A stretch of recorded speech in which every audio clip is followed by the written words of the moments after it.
Bom dia, presidenta. Bom dia a todos os nossos ilustres convidados que muito nos honram pela presença aqui na Assembleia de Minas, na nossa Comissão de Educação, Ciência e Tecnologia. Bom dia aos amigos deputados, deputado professor Cleiton, deputada Macaé. Pessoal, eu faço a justificativa no mesmo sentido do professor Cleiton. Quarta-feira é o dia mais intenso aqui na casa em participações de comissões. Nós estamos, nesse momento, num enfrentamento muito grande ao governo do Estado. Nós somos minoria. Os deputados do bloco de oposição compõem e integram 20 deputados.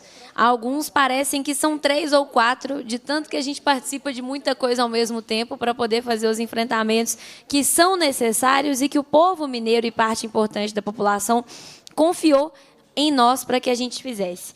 Mas eu queria dizer, presidenta, primeiro da alegria de ter a retomada das nossas conferências acontecendo com seriedade.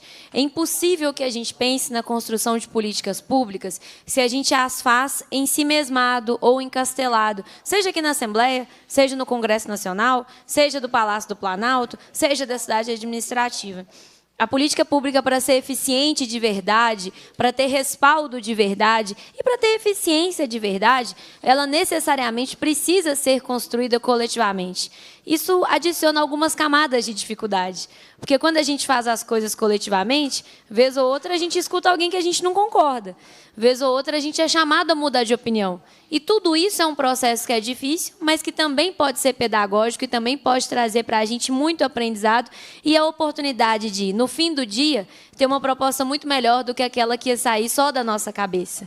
Então, eu acredito que a importância que a gente tem em mais essa audiência sobre a nossa Conferência Nacional de Ciência e Tecnologia é a importância de ouvir Minas Gerais, ouvir o Estado que mais tem universidades públicas, ouvir o Estado que se destaca na sua produção científica, tanto pela quantidade de papers publicados, quanto pela qualidade desse material e dessa pesquisa científica que é feita aqui no nosso Estado. Eu sou bioquímica de formação pela Universidade Federal de São João del Rei, e tive a oportunidade de trabalhar na iniciação científica com uma contribuição muito pequena, porque é aluna de iniciação científica, mas com uma contribuição numa pesquisa de imunoterapia com células dendríticas, ao lado da professora doutora Rosi, que hoje é a vice-reitora da Universidade Federal de São João del Rei.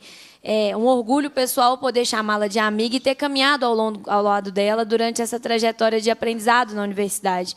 Então, eu sei muito bem a importância do estudo de vacinas, do estudo dentro das áreas da tecnologia em saúde, para que a gente consiga, de fato, apontar novos horizontes para o nosso Estado e para o nosso país. E essa é uma vocação do Brasil. E, para além de uma vocação do Brasil, é uma vocação de Minas Gerais. A gente tem o SUS para nos orgulhar nacionalmente, e em Minas Gerais nós temos universidades que deixam de queixo caído todo mundo dos outros países que tem a honra de vir aqui nos conhecer. Então, deixar a todos e todas a garantia de que a gente está lado a lado nessa luta, de que nós estamos com vocês e de que tudo aquilo que essa comissão puder fazer, ela continuará fazendo como tem feito. Primeiro pela liderança importante da deputada Beatriz, que é a nossa presidenta, mas também pela somatória de forças dos outros amigos deputados que estão aqui. Eu queria deixar uma última lembrança, Beatriz, que é sobre a participação do efetivo humano que a gente tem nesse processo, no processo da pesquisa científica, no processo da formulação de medicamentos e de vacinas, e que são pessoas que não podem ser esquecidas. E por que elas me vieram à cabeça? Porque muito recentemente eu tive uma reunião com um grupo importante delas, os alunos de pós-graduação. A ciência é feita por gente. Ontem eu estava falando óbvio ao me contrapor a um deputado da base governista e lembrá-lo que os bons índices da segurança pública em Minas, os bons índices da educação em Minas, são todos índices produzidos por pessoas, por servidores públicos, por pais, por mães, por filhos. E na pesquisa, todos esses índices de sucesso e todos esses grandes avanços que a gente tem, mesmo no período de adversidade, de corte de recursos, como aquele que a gente viveu nos últimos anos e que mais ou menos a gente começa a superar, também são feitos por pessoas. E a gente sabe que as nossas pesquisas são lideradas por grandes professores e grandes pesquisadores, mais de 90% da pesquisa brasileira é feita dentro das universidades, mas os braços que as executam são braços de pós-graduandos, são braços de alunos de mestrado, braços de alunos de doutorado, braços de alunos de pós-doutorado. E a gente teve recentemente, assim que o Lula assumiu, um reajuste do valor das bolsas. Isso foi muito importante, Mas essa briga vai muito além do que a briga para bolsas. Então, eu deixo como sugestão, se cabível vocês considerarem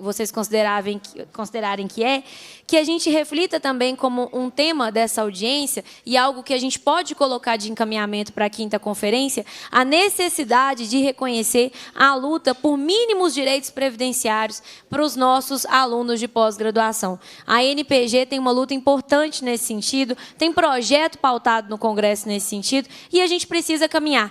Não tem condição de nós ignorarmos que o processo de formação de um pesquisador tem, no mínimo, 10 anos de duração, entre graduação, mestrado, doutorado, considerando que ele não tem acesso a fazer o pós-doutorado, se fizer mais tempo.